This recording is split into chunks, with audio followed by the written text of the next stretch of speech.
is Shelley, as you know, and I was in the pornography industry and sex industry for 8 years total.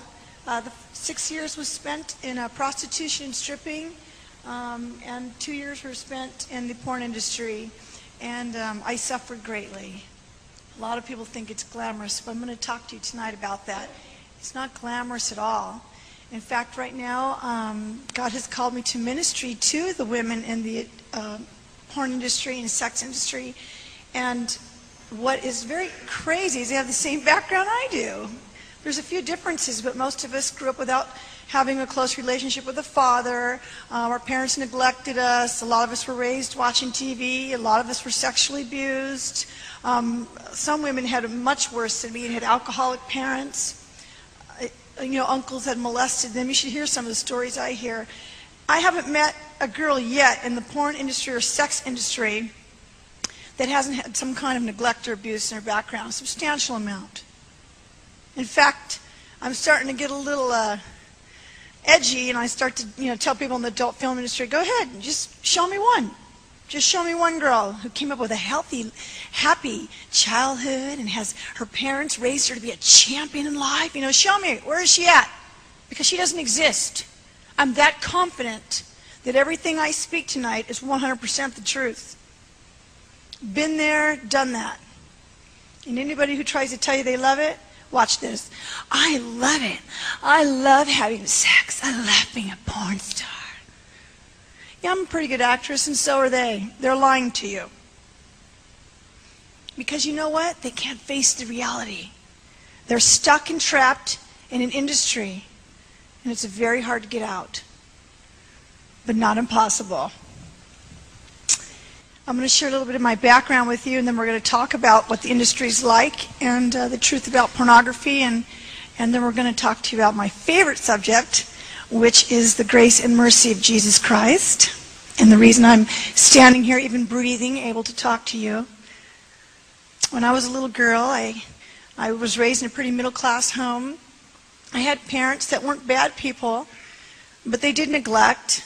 My dad was very busy working, and my mother was not a real experienced mom, and she really wasn't a very affectionate mom, and neither of my parents really practiced the Christianity. They thought that they were these good Christians, but we stopped attending church when I was about 9 years old, and everything started changing in our house. So really, we didn't grow up with relationships with each other. It was just existing.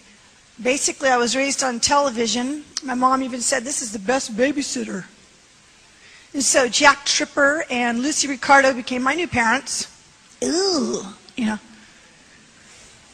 I learned about, sex at a very young age from TV, obviously, and then at the same time, around the same time, at 9 years old, I was sexually abused by a teenage boy and his sister. So I had a lesbian experience and a sexual experience at 9 years old. Now, where's a 9-year-old going to go and tell anybody what happened?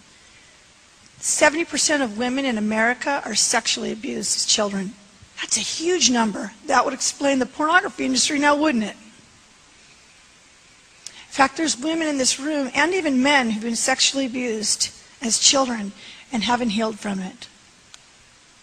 It's very traumatizing. You walk around feeling filthy and shameful and guilty that you did something very dirty and very wrong, and then you start acting out because to you that means love. I started acting out with different boys and even girls, but especially boys. I didn't have a dad in my life who ever hugged me or said, "Honey, I love you, you're a champion, you're precious to me." I never heard those words. And so I grew up acting out with boys, feeling dirty. I began masturbating at age 9. Don't ask me how I figured that out, but I did.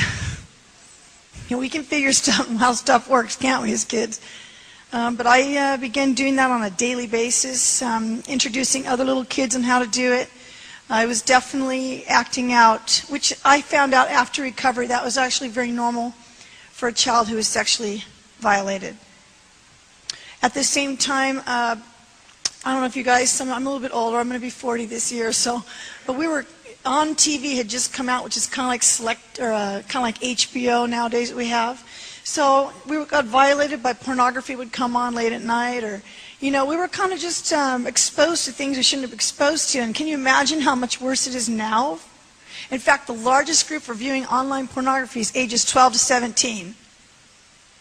So, basically, we have a whole generation of children becoming porn addicts who will one day become our politicians and leaders.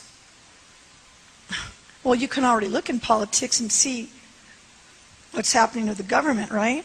They're getting busted in the bathroom being gay with someone, or something's happening, or, you know, prostitution rings. It's already happening. In fact, the porn industry has 20 times itself in just 10 years. 20 times. That's a lot. So, you know, I'm getting exposed to things as a little girl. I'm acting out. My parents are neglecting me. I don't have relationships with either of them. High school, I was very rebellious. Madonna had just come out, and I thought, that is my new mother. I will wear fishnet nylons to school with black nails and my big fluffy skirt and go, like for sure, like a virgin. You know, that's what I was in high school. I was a nightmare as a teenager. So I began having sex, smoking pot, drinking alcohol, just partying. And my dad basically said, listen, if you don't get your act together, I'm going to kick you out. And I was about 18 years old, almost 18. In senior year, I was getting all C's and D's and actually closer to F's, and I was cheating. I cheated my way through high school. I officially do not deserve my high school diploma, but that's how smart I was. I could cheat my way through. I was like, smoking in class, ditching school, having sex. We were just these wild party animals in high school, and no one did anything about it. I just got away with it.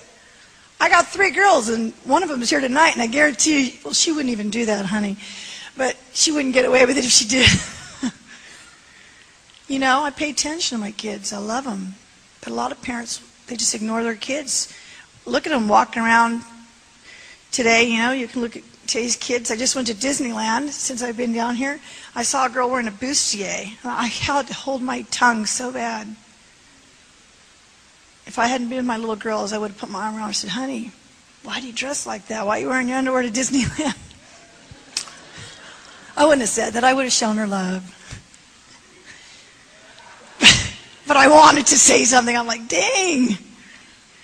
You know, even I didn't dress like that, and I was wild, you know? So you're beating me, which is really scary, you know, that's happening to our generation. So it happened to my generation too, but it's much worse now. Well, anyways, my dad decided he was going to kick me out. He wasn't kidding around. And I ended up in the San Fernando Valley, which is the porn capital of the world. 80% of the mainstream pornography industry companies are in the San Fernando Valley. I didn't know that. I just ended up there, and next thing you know, I'm sitting on the curb with no food. I mean, I'm just in shock. I just got kicked out of the house. I'd never even been kicked out of the house. I had no money. I had nothing.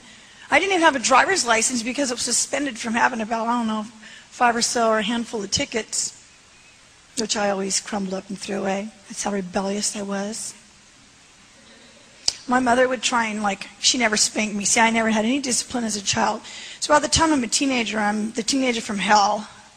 And I'm watching TV, and she'd be like, go clean your room, go clean your room. And I was just like, so she'd try to hit me with a spoon. I'd grab the spoon, break it, hand it back to her, and keep watching TV. And then I'd flip her off. That's the kind of teenager I was.